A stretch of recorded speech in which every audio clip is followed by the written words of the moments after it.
Communicating with yourself is a valuable behavior that you want to become proficient in. And so when I'm saying communicating with yourself, people might think like, okay, the internal dialogue, just the rumination, the thoughts that I'm having on a daily basis. But it can be as simple as, journaling. It could also be the type of media you consume. That's a almost like a mirror that you're sending to yourself, because it's kind of like food. Like, you eat something and then it eventually turns into energy that your cells consume, and it becomes who you are on a physical level. And the same can be said for the types of media you consume or the books you read. It actually feeds that internal dialogue and how you communicate with yourself on a daily basis.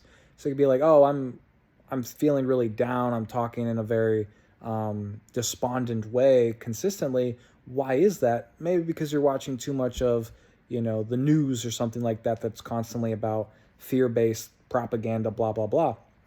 And so that's one way that you can improve communicating with yourself, is just by changing the diet of what you feed your mind, of what you feed your soul.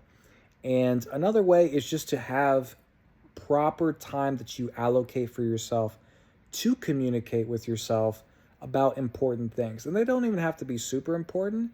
It could just be a little bit of time that you devote to yourself where you kind of hash things out. I remember one author, I think it was Robert Greene, he said that when you read something, you don't want to just read through it and be done and on to the next. You want to read and then give yourself time to reflect on what it is you just read. And in the same way, when you're going about your day to day, you want to give yourself time to reflect on what just happened. Not just to learn and get better and change your behaviors if they need to be changed, but to just kind of have a internal check-in to see how you're doing. Because if you get caught up in the hustle and bustle of life, you could be making decisions that aren't in your best interest just because it's groupthink or just because your environment is dictating that decision, rather than you actually having the onus to make that decision in and of yourself. So communicating with yourself is a super valuable thing.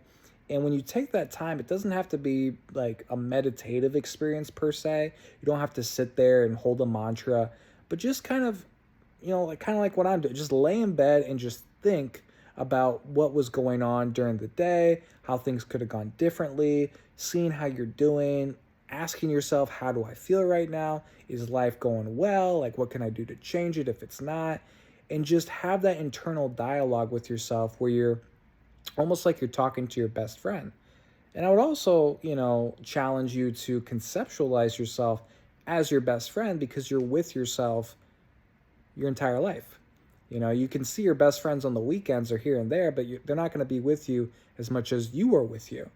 And so developing that internal dialogue, that positive self-talk, that, self-reflection, self-reflexivity, all these things are super valuable in communicating with yourself. And communication comes from communion. It comes from community. It's all about just like holistic harmony, in this case with yourself or with others when it comes to communication. But yeah, you just want to be in harmony with yourself. You want to check in. You want to treat yourself like you would a best friend. And all these things are valuable things to do as you move forward in life. Because again, if you don't check in, if you don't reflect, you'll find that your life is being dictated by external factors, which aren't always in your best interests. So keep that in mind next time you're going about your day. Maybe take that extra time to self-reflect, communicate with yourself, and treat yourself the way that you would like to be treated.